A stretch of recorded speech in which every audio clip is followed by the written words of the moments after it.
Praise the lord. వెలుగు మంచిదైనట్టు దేవుడు చూచెను. దేవుడు వెలుగును చీకటిని అస్సలు కలిసి ఉండనివ్వడు. వెలుగు చీకటి కలిసి ఉంటే ఆయనకు అస్సలు ఇష్టం లేదు. ఇప్పుడు ఎలాగుందంటే పాలు తేనెలా, పాలు నీళ్ళలాగా కలిసిపోతుంది. పాలు ఏమిటో నీళ్ళు ఏమిటో కూడా తెలియట్లేదు. మంచి చెడు మిక్స్ అయిపోతున్నాయి. కొంచెం మంచి చూపిస్తున్నారు, ఎంత చెడు చేస్తున్నారు. అంతా మిక్స్ అయిపోతుందండి. ఇది మిక్స్డ్ లోకం అయిపోయింది. ఇది మిక్స్డ్ లోకం అయిపోయింది. ఇది మిక్స్ అయిపోయింది. చీకటి వెలుగుతో మిక్స్ అయిపోయినట్టుగా ఉంది. సంఘము లోకముతో మిక్స్ అయిపోయింది. ఇప్పుడు దేవుని ప్రజలు ఎవరో, లోకస్తులు ఎవరో తెలుసుకోవడం కష్టంగా ఉంది. దేవుని బిడ్డలు కూడా లోకస్తులాగానే ఉన్నారు. వాళ్ళ మాటలు లోకస్తుల మాటల్లాగానే ఉన్నాయి. వాళ్ళ బట్టలు లోకస్తుల బట్టల్లాగానే ఉన్నాయి. వాళ్ళ ప్రవర్తన లోకస్తుల ప్రవర్తనలాగే ఉంది. వాళ్ళ పద్ధతులు లోకస్తుల పద్ధతుల్లాగానే ఉన్నాయి. క్రైస్తవులు ఎవరో, క్రైస్తవులు కాని వారు ఎవరో తెలుసుకోవడం ఈ రోజుల్లో చాలా కష్టంగా ఉంది. చాలా కష్టంగా ఉంది. ఎందుకంటే మిక్స్ అయిపోయింది, అంతా మిక్స్ అయిపోయింది. దేవుని పాటేదో, లోకం పాటేదో తెలియట్లేదు. పాస్టర్ గారు ఎవడో తెలియట్లేదు. పాస్టర్ గారు కానివాడు ఎవడో కూడా తెలియట్లేదు. పాస్టర్ గారు కూడా సినిమా హీరోలాగా అయిపోతున్నాడు. మెరిసిపోయే బట్టలు, జిగేలుమనే బట్టలు, కాస్ట్లీ బట్టలు. అబ్బా, ఎప్పుడు చూసినా వాటి మీద నుంచి దిగరండి. చర్చెస్ స్టేజ్ లాగా మారిపోయాయి. క్లబ్బులను తలపిస్తున్నాయి స్టేజెస్. చర్చ్ స్టేజెస్, డిస్కో లైట్లు, జిగేలుమనే లైట్లు, ఫ్లడ్ లైట్లు. ఏమంటే వెనకాల నుంచి పొగలో, కింద నుంచి నీకు వేస్తాడు దేవుడు, ఖచ్చితంగా వేస్తాడు పొగ. ఖచ్చితంగా ఉండదు, పొగ ఉండదు. ఇలాంటి పనికి మనను పని చేసేవాడికి ఖచ్చితంగా దేవుడు పొగేస్తాడు. నువ్వేడ జనాన్ని ఆకర్షించడానికి పొగేస్తున్నావు కదా, దేవుడు నీకేస్తాడు పొగ. ఈరోజు క్లబ్లో ఏదైతే ఉందో ఈరోజు చర్చిలో కూడా అదే ఉంది. నువ్వు క్లబ్కి వెళ్ళి చూడు, చర్చికి వెళ్ళి చూడు, కొన్ని చర్చిలకి వెళ్ళి చూడు, సేమ్ టు సేమ్ ఉంటాయి. అక్కడ డిస్కో పాటలు ఉంటాయి, జబర్దస్త్ మ్యూజిక్ ఉంటుంది. ఏమంటే ఇక్కడ కూడా సేమ్ టు సేమ్ ఉంటుంది. అదేమంటే ప్రజలు ఆరాధిస్తున్నారట. ఆరాధన అంటే కేవలం పాటలే కదా. ఆరాధన అంటే కేవలం ఎగరడమే కాదు. ఆరాధన అంటే కేవలం పాటలు కాదు. ఆరాధన అంటే చాలా విషయాలు ఉన్నాయి. ఒకటి కానే కాదు ఆరాధన. మిక్స్ అయిపోయింది. దేవుడేమో వెలుగు చీకటిని కలిసి ఉండడం చూడలేకపోతున్నాడు. కానీ మనుషులేమో, మంచి వాళ్ళేమో చెడ్డవాళ్ళతో మిక్స్ అయిపోతున్నారు. దేవుని ప్రజలేమో ఏమంటే లోకములో కలిసి బ్రతుకుతున్నారు. లోకస్తులాగానే ఉంటున్నారు. వాళ్ళ కటింగ్ చూడండి, లోకస్తుడి కటింగ్ చూడండి, ఈ పాస్టర్ గారి కటింగ్ చూడండి, ఈ విశ్వాసి కటింగ్ చూడండి, ఎలాగుంటుంది? Same to same cutting.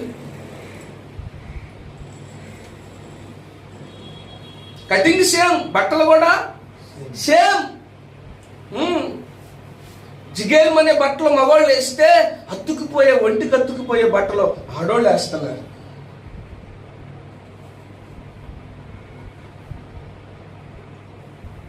Same to same, తేడా ఏమీ లేదు. దరిద్రం ఇది. దేవుడు ఆల్రెడీ అక్కడ అలాంటి బతుకులో ఉన్న మనల్ని విడిపించి సెపరేట్ చేసే. సంఘము అంటే ప్రత్యేకించబడింది అని అర్థం. సంఘం అంటే ప్రత్యేకించబడింది. దేవుడు ఐగుప్తులో నుండి ఇశ్రాయేలు ప్రజల్ని ప్రత్యేకించినట్లు మనల్ని కూడా లోకములో నుండి సెపరేట్ చేశాడు. ఎప్పుడు కూడా సెపరేట్ జీవితం జీవించాలా, ప్రత్యేకమైన జీవితం ఉండాలా. లోకస్తులకి మనకి భిన్నత్వం కనపడాలా. వారి మాటల్లో గర్వం ఉంటుంది, మన మాటల్లో వినయం ఉండాలా. వారి ప్రవర్తనలో డంభం ఉంటుంది, మన ప్రవర్తనలో దీనత్వం ఉండాలా. వారు ఏవో పద్ధతులు ఆచారాలు పాటిస్తారు. మనము దేవుని వాక్యాన్నే పాటించాలా. లోకస్తులు కట్నాన్ని కోరుకుంటారు, దేవుని బిడ్డలు కట్నం ఇచ్చేవారుగా ఉండాలి.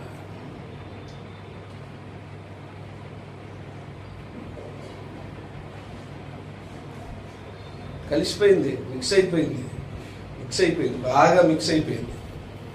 పాలు నీడలాగా సంఘము లోకముతో కలిసిపోయింది. వాక్యాన్ని కలిపి చరుపుతున్నారు. అదేమంటే దావీదు ఎగరలేదా, గెంతులేదా, నాట్యం చేయలేదా అని మాట్లాడతారు. దావీదు ఎప్పుడు చేశాడు, ఎలా చేశాడు? నువ్వు నిజంగా దావీదు లాంటి భక్తుడివేనా? దావీదు పాట రాశాడు, నువ్వు రాసి వద్దాం.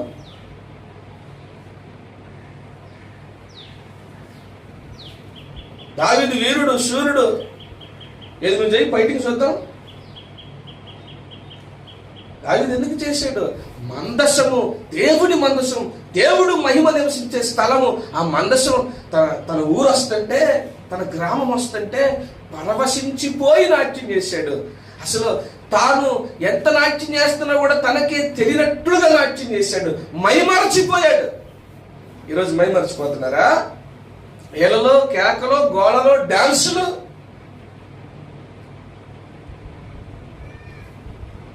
అందరూ మొదలెట్టారు ఈ మధ్య. ఒకళ్ళు మొదలెట్టారు కదా సినిమా, ఎక్కడ చూసినా ఇప్పుడు వాక్యం అంటలేదు, అంతా స్తుతి ఆరాధనట. ఏంటే స్తుతి ఆరాధన, స్తుతి నైవేద్యం, స్తుతి ఆరాధన. పాటలేనంట, ఇక మొత్తం పాటలే. పొద్దున్న లేచి మొదలెట్టిన దగ్గర నుంచి చివరి వరకు పాటలే.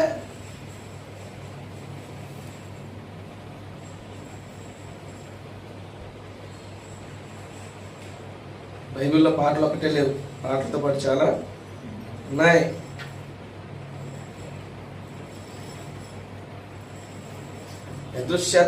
దురదృష్టశాత్తు విశ్వాసులు కూడా వాళ్ళు చాలా మంచోళ్ళు అండి, మీరు ఎందుకు తిరుగుతున్నారని డైరెక్ట్గా వెళ్ళి చెప్పండి అండి. డైరెక్ట్గా వెళ్ళి చెప్తే వింటారు మరి వాళ్ళు. వింటారేంటి? విశ్వాసులకే దిక్కులేదు డైరెక్ట్గా కలవడానికి. డైరెక్ట్గా వెళ్ళి చెప్తే వింటారు వాళ్ళు. మనం వెళ్తే వాళ్ళు రానిస్తారా? మనల్ని ఆ విశ్వాసులే రానిట్లేదు. బుర్ర తక్కువ మాటలు మాట్లాడుతూ ఉంటారు కొంతమంది, తెలివి తక్కువ మాటలు మాట్లాడుతూ ఉంటారు. తీర్పు తీర్చు, ఎవరు చెప్పాడు తీర్పు తీర్చకూడదని? తీర్పు తీర్చాలా, వాక్యానుసారం తీర్పు తీర్చాలా. కేవలం ఒక్కసారి చూసిన దాన్ని బట్టి కాదు, గమనించి పరిశీలించి ఆధారాలతో తీర్పు తీర్చాలా. తీర్పు తెచ్చొద్దు బ్రదర్, తీర్పు తెచ్చొద్దు బ్రదర్. ఇటు ఏం తెలియదు వాక్యం. అక్షరం ఒక పట్టుకుంటాడు, అప్పుడు పట్టుకుని ఊగిలాడిపోతుంటాడు. ఇటు పెద్ద బైబిల్ మొత్తం తెలిసినట్టు. ప్రభు చెప్పాడు, వెలు చూపిని బట్టి కాక న్యాయమైన తీర్పు తీర్చండి అన్నాడు. నీ కంటిలో దూరం ఉంచుకొని నీ సహోదరుని కంటిలో నలుసు తీయడానికి ప్రయత్నం చేయబాకు. ముందు నిన్ను నువ్వు సరి చేసుకుని అవతలని సరిచేయమన్నాడు.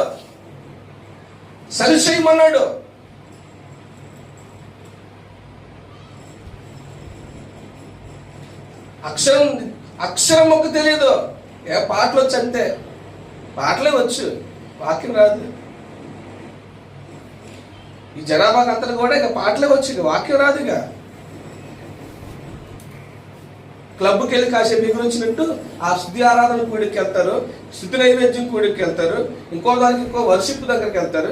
అలాగెళ్ళి ఆ 4 పాటలు పాడి మంచి మూమెంట్ వచ్చేటటువంటి పాటలు పెద్ద పెద్ద సౌండ్ బాక్సులు పెట్టగానే, పొగలు వేయగానే వెనకాల నుంచి బ్యాక్గ్రౌండ్ లో డిస్కో లైట్లు, ఎల్ఈడి స్క్రీన్లు పెట్టి ఇచ్చేయగానే వీళ్ళకి మూమెంట్ వచ్చేది. లేనిపోని మూమెంట్ ఇది. ఇది ఆత్మ సంబంధమైన ఉద్రేకము కాదు, ఇది ఆత్మ సంబంధమైన ఆవేశము కాదు, అది శరీర సంబంధమైన ఉద్రేకము. ఎంతమంది తెలిసేది? వీళ్ళకి సరిగ్గా తెలియదు, వాక్యం తెలియదు, పొలోమని వెళ్ళిపోతారు.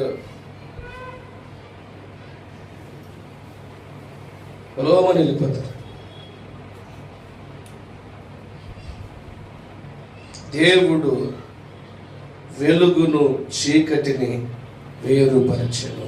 ఐగుప్తుడు ఏం చేశాడు? ఇశ్రాయేలు ప్రజల్ని వేరుపరిచాడు, సెపరేట్ చేశాడు. ఆయన వెలుగు చీకటి కలిసి ఉండడం ఎంత మాత్రం ఇష్టపడడు. వెలుగుకు చీకటితో సంబంధం ఏమిటి? బెలియాలుకి క్రీస్తుతో పొత్తేమిటి? క్రీస్తుకు బెలియాలతో పొత్తేమిటి? విశ్వాసికి అవిశ్వాసితో జోడేమిటి? విశ్వాసులతో సహవాసం చేయట్లా, అవిశ్వాసులతో ఊగిరాడుతున్నారు, తిరుగులాడుతున్నారు, ఆడకెడకపోతున్నారు. విశ్వాసులతో కలిసిట్లా, విశ్వాసులతో సంబంధాలు లేవు, విశ్వాసులతో మంచి పరిచయాలు లేవు, విశ్వాసులతో మంచి అనుబంధాలు లేవు. విశ్వాసులతో తగాదాలు, అవిశ్వాసులతోనేమో సంబంధాలు.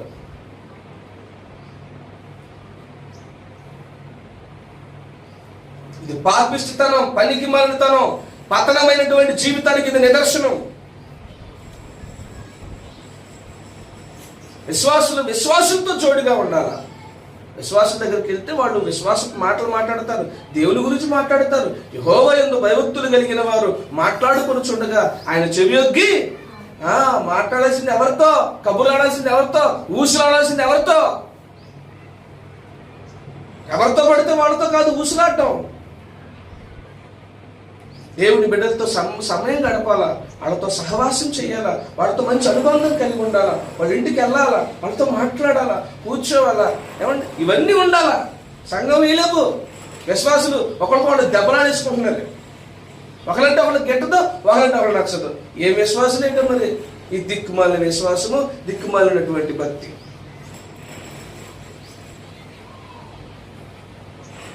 ఒకరి పట్ల ఒకరు ప్రేమ ఉండాలి, జాలి ఉండాలి, దయ ఉండాలి, కనికరం ఉండాలి, క్షమించుకునే మనస్తత్వం ఉండాలి, ఒకరినొకరు భరించుకున్నటువంటి మనస్తత్వం ఉండాలి. ఒకరంటే వాళ్ళకి గిట్టదు, ఒకరంటే ఒకరికి నచ్చదు, ఒకరంటే ఒకరికి పడదు, ఒకళ్ళకి ఇంటికి ఇంకొకరు వెళ్తే ఓరవరు.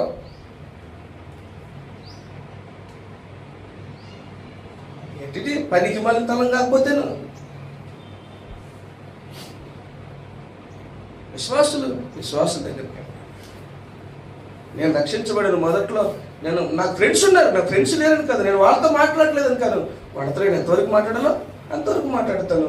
ఎక్కువ సమయం వాళ్ళతో నేను గడపలేను, ఎందుకంటే వాళ్ళు దేవుని నమ్మలేదు, వాళ్ళు దేవుని గురించి మాట్లాడలేరు. నేను దేవుని నమ్ముకున్నాను, నాకు దేవుని మాటలు కావాలి కనుక నాకంటే 20 ఏళ్ళు పెద్దవాడైనటువంటి వినోదాలతో నేను సహవాసం చేశాను. మాటికి వాళ్ళ ఇంటికి వెళ్ళేవాడిని, ఆయన కూడా మా ఇంటికి నా రూమ్కి వచ్చేవాడు. చంద్రక్క ఉంది అడగండి. ఎక్కువసేపు మేము ఇద్దరు కూర్చొని మాడుకునేవాళ్ళం.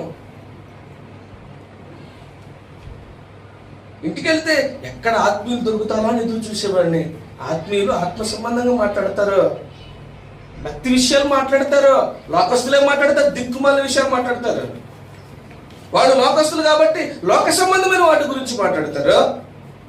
దేవుని బిడ్డలైతే దేవుని విషయాలు మాట్లాడతారు. ఏమంటే లోకస్తులు దేవుని విషయాలు మాట్లాడతారు చెప్పండి. మీరు మాట్లాడితే ఏమైనా టాపిక్ డైవర్ట్ చేస్తారు.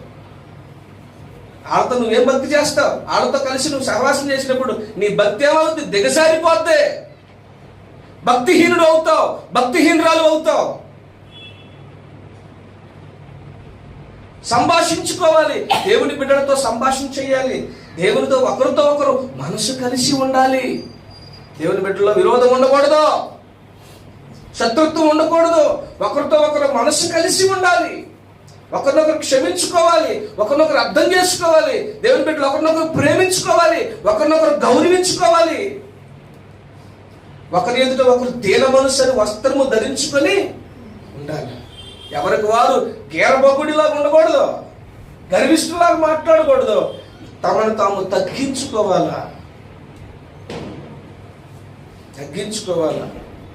పెద్దయ్య గారు ఎంత ఆయన 80 సంవత్సరాల వయసు అయినప్పటికీ, పెద్ద దైవజనుడు అయినప్పటికీ, ఎన్నో ఘనకార్యాలు ఆయన ద్వారా జరిగి గొప్ప సేవ చేసినప్పటికీ ఆయన నన్నెంతో గౌరవంగా పిలుస్తాడు, నన్నెంతో ప్రేమగా పిలుస్తాడు. గౌరవ మర్యాదలు, దేవుని బిడ్డలు గౌరవ మర్యాదలు లేకపోతే ఏంటిది? దేవుని బిడ్డల సంభాషణ ఉప్పు వేసినట్లు ఎల్లప్పుడూ కృపాసహితముగాను మధురముగాను ఉండాలని వాక్యం సెలవిస్తా ఉంది.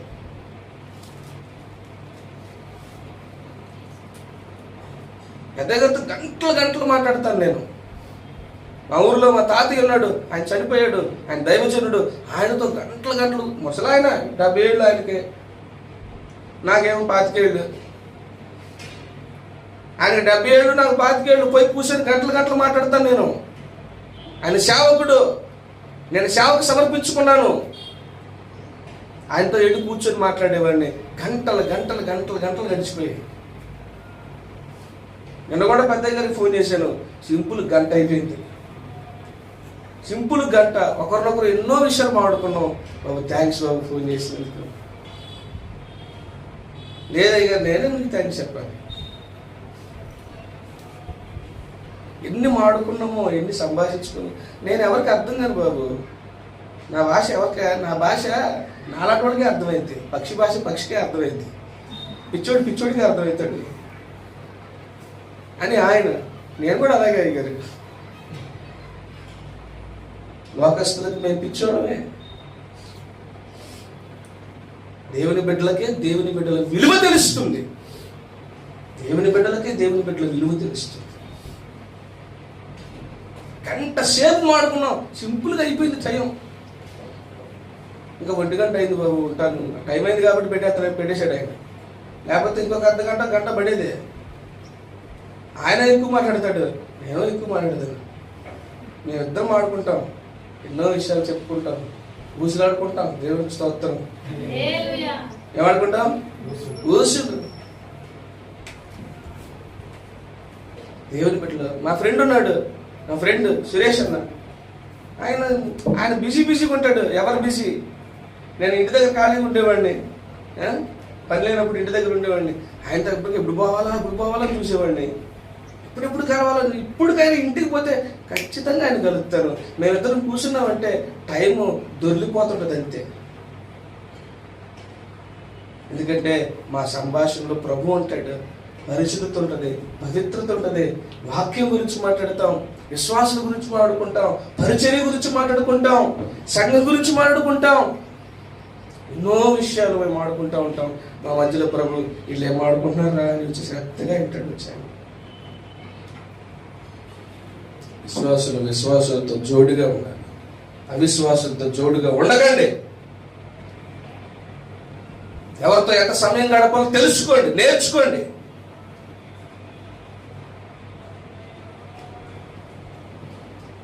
దేవుని యందు మంచి సహవాసాన్ని ఏర్పాటు చేసుకోండి.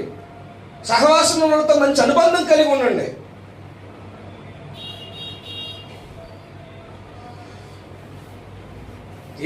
దేవుని బిడ్డలతో జోడుగా ఉండాలి.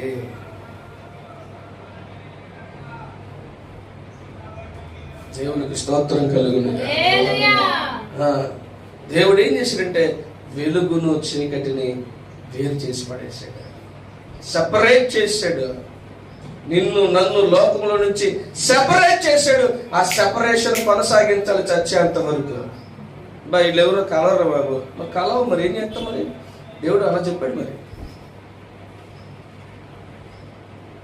ఆ సెపరేట్ జీవితం ఉండాలా, ఆ సెపరేషన్ ఉండాలా. సంఘం అంటేనే ప్రత్యేకించబడింది, సెపరేట్ చేయబడింది అని అర్థం సంఘం అనే మాటకి.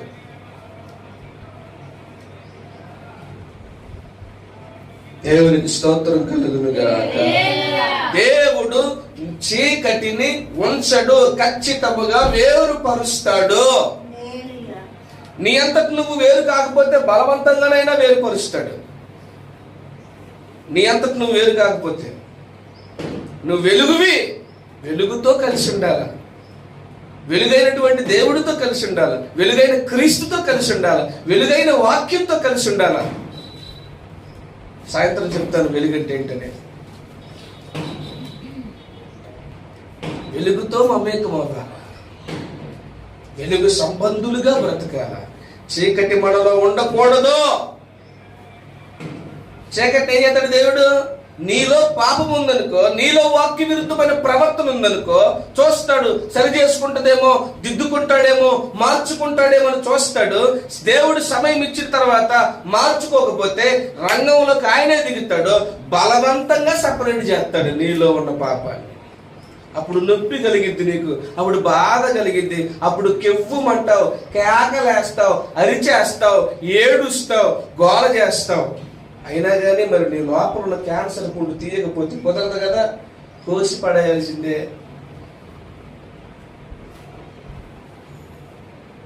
లోపల ఉన్న పాపం, లోపల ఉన్న పుండు పోవాలంటే ఆపరేషన్ తప్పనిసరి. ఆపరేషన్ తప్పనిసరిగా నొప్పి కలుగజేస్తుంది. కోఆపరేషన్ లేకపోతే ఆపరేషన్ జరగదు. కోఆపరేషన్ చేయకపోతే ఎక్కువైపోతాయి కాట్లు. అవునా కదా? కోఆపరేషన్ చేయకుండా అనుకో, 7 దిగాల్సింది 33 చోట్ల దిగింది. అప్పుడు ఒక కుట్టుతో పోయేది 33 కుట్లు అవుతాయి. అవసరమా? దేవుడు క్రమశిక్షణలో పెడుతున్నప్పుడు, ఆపరేషన్ చేస్తున్నప్పుడు నోరు మూసుకొని కోఆపరేషన్ చేస్తే సింపుల్ గా పని అయిపోద్ది. లేకపోతే గోటుతో పోయేది గొడ్డలు దాపోతుంది. మరి చూసుకో. దేవుడికి స్తోత్రం కలుగునుగా. ఎందుకు దేవుడు విశ్వాసాన్ని శ్రమల గుండా నడిపిస్తాడంటే దేవుడికి నచ్చని విషయం ఏదో మనలో ఉంటుంది.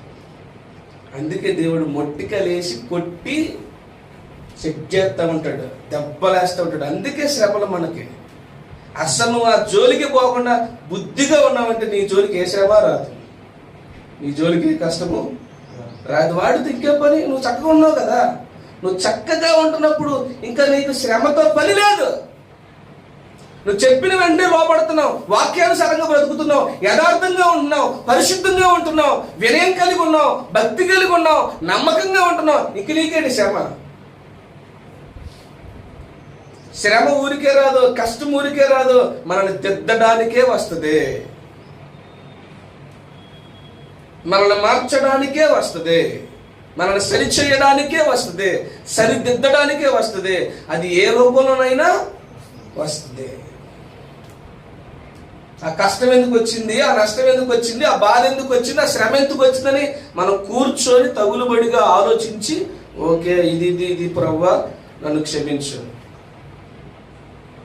కారణం ఇది నాకు అర్థమైంది, నన్ను క్షమించు, నన్ను మన్నించు, ఇది నాలో ఉంది, నిజంగా ఇక్కడ నేను పడిపోయాను, ఇక్కడ నేను తప్పు చేశాను, ఈ విషయంలో నేను బలహీనపడ్డాను, ప్రభువా తొందరపడ్డాను, నన్ను క్షమించు అని నువ్వు సమాధాన పడ్డావు అనుకో, ఇంకా శ్రమతో పని ఉండదు. దేవునికి స్తోత్రము కలుగునుగా. ఆయన వేరుపరుస్తాడు, చీకటిని వెలుగుని సెపరేట్ చేస్తాడు. నీలో ఉన్న చీకటిని తొలగిస్తాడు, నీ ఇంటిలో ఉన్న చీకటిని కూడా దేవుడు తొలగిస్తాడు, సెపరేట్ చేస్తాడు.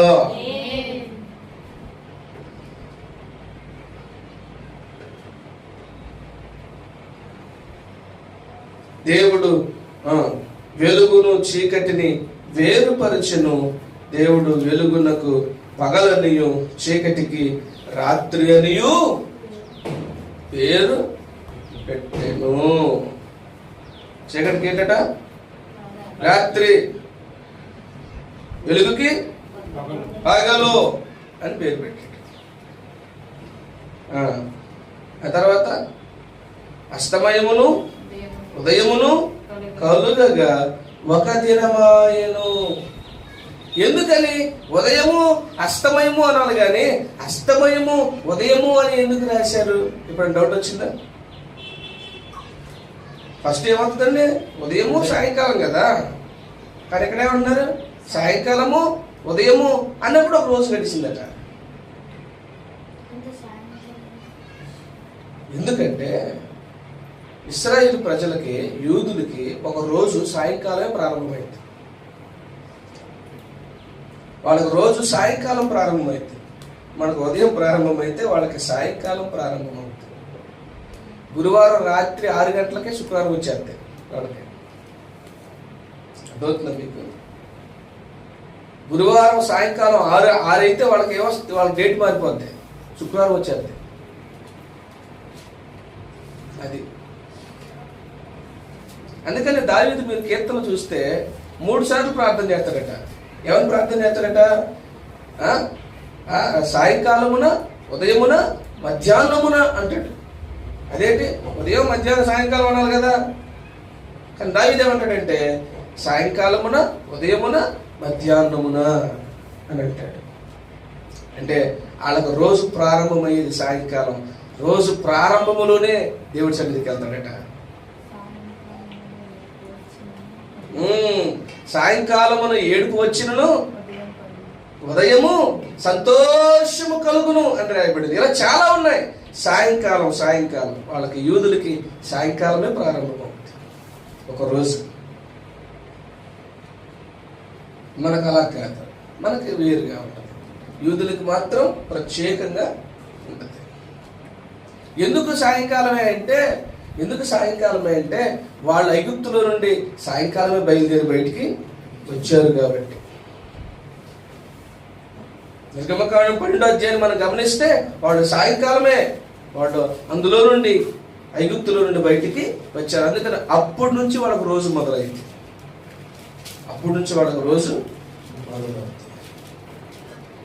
అర్థమైందా? ఇప్పుడు బైబిల్ చదివినప్పుడు మీకు క్లియర్గా ఉంటుంది ఎందుకు వాళ్ళు సాయంకాలం అంటున్నారు అనేసి మీకు ఈజీగా అర్థమైపోతుంది. దేవునికి స్తోత్రం కలిగి.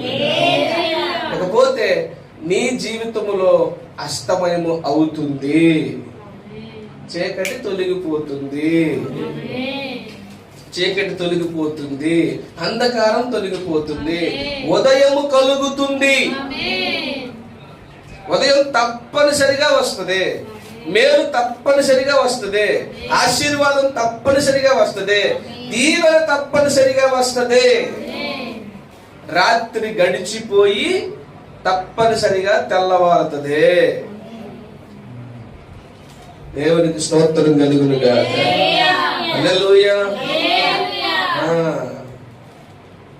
కాపలా వాడట తెల్లారి ఇప్పుడు అవుతుందా చూస్తుంటాడట.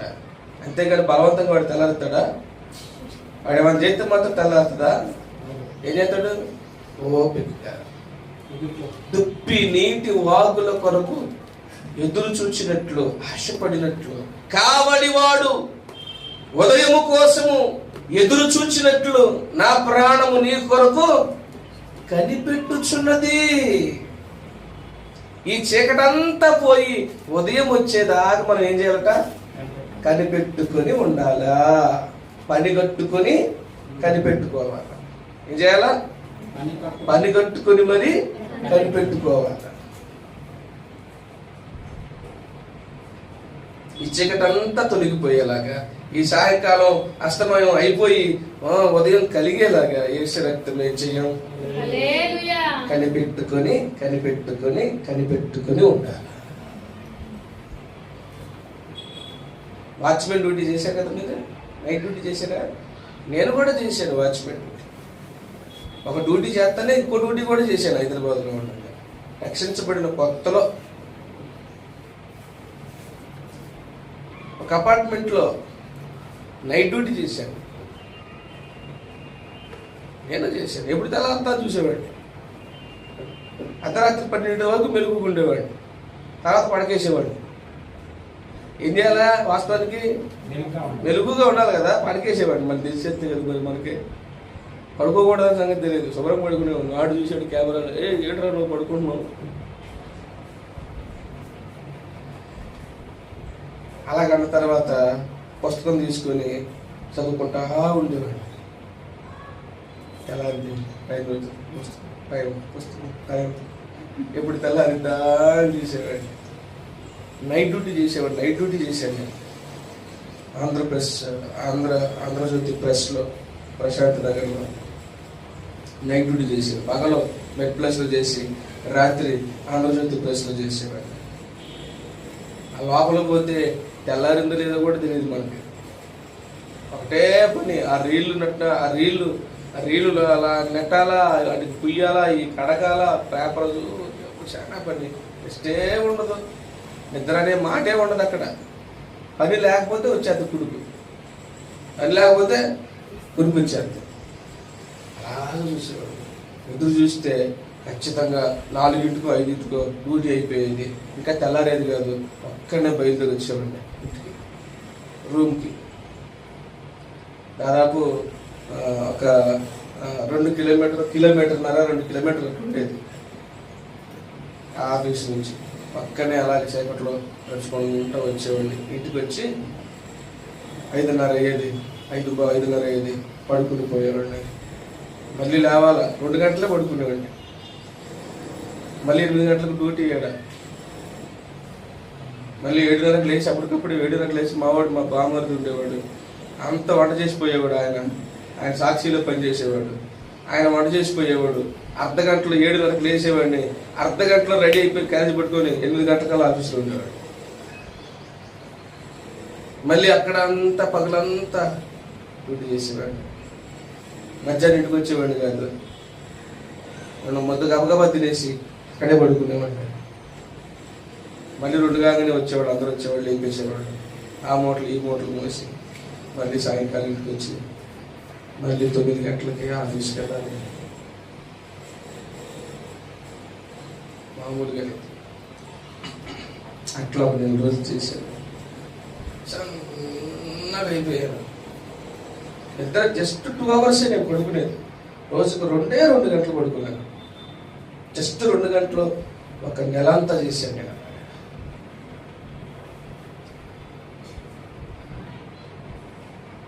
తెల్లవారు ఎప్పుడు అవుతుందా అని నైట్ చూసేవాడు. ఎదురు చూడాలి, కనిపెట్టాలి.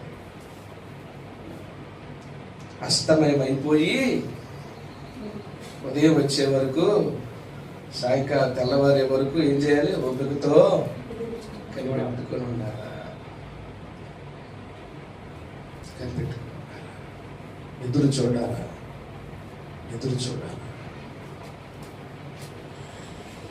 స్తోత్రం కలుగునుగాక. ఆ చీకటి అలాగే ఉండదు, ఆ శ్రమ అలాగే ఉండదు, దానికి ముగింపు ఉంటుంది. అస్తమయం ఏంటి? ముగింపు. శ్రమకి ముగింపు ఉంటది, కష్టానికి ముగింపు ఉంటది, బాధకి ముగింపు ఉంటది, శ్రమకి ముగింపు ఉంటది. అది కొనసాగదు. అందుకనే సాయంకాలం ఏడుపు వచ్చినను ఉదయమున నవ్వు కలుగును, ఉదయమున సంతోషము కలుగును అని రాయబడింది. సాయంకాలమున ఏడుపు వచ్చి రాత్రంతా ఉండిన ఉదయమున సంతోషము కలుగును. దేవుడు శ్రమకి ఎక్స్పైరీ డేట్ పెట్టాడు. యేసు రక్తమే జయం. నీ కష్టానికి ఎక్స్పైరీ డేట్ ఉంది, నీ శ్రమకి ఎక్స్పైరీ డేట్ ఉంది, నీ బాధకి ఎక్స్పైరీ డేట్ ఉంది, నీ ఇబ్బందికి, నీ లోటుకి, నీ సమస్యలకి ఎక్స్పైరీ డేట్ ఉంది. అవి ఎక్స్పైరీ అయిపోతాయి. దేవునికి స్తోత్రం. ఆశీర్వాదాలు నీ జీవితంలోకి వస్తాయి. దేవుని కృప విరజిమ్ముకుంటూ పరిగెత్తుకుంటూ చీకటిని చీల్చుకుంటూ దేవుని కృప నిన్ను వెంబడిస్తుంది. Praise the lord. హల్లెలూయా. తలలో వచ్చేద్దాం ప్రియులారా, ప్రార్థన చేసుకుందాం.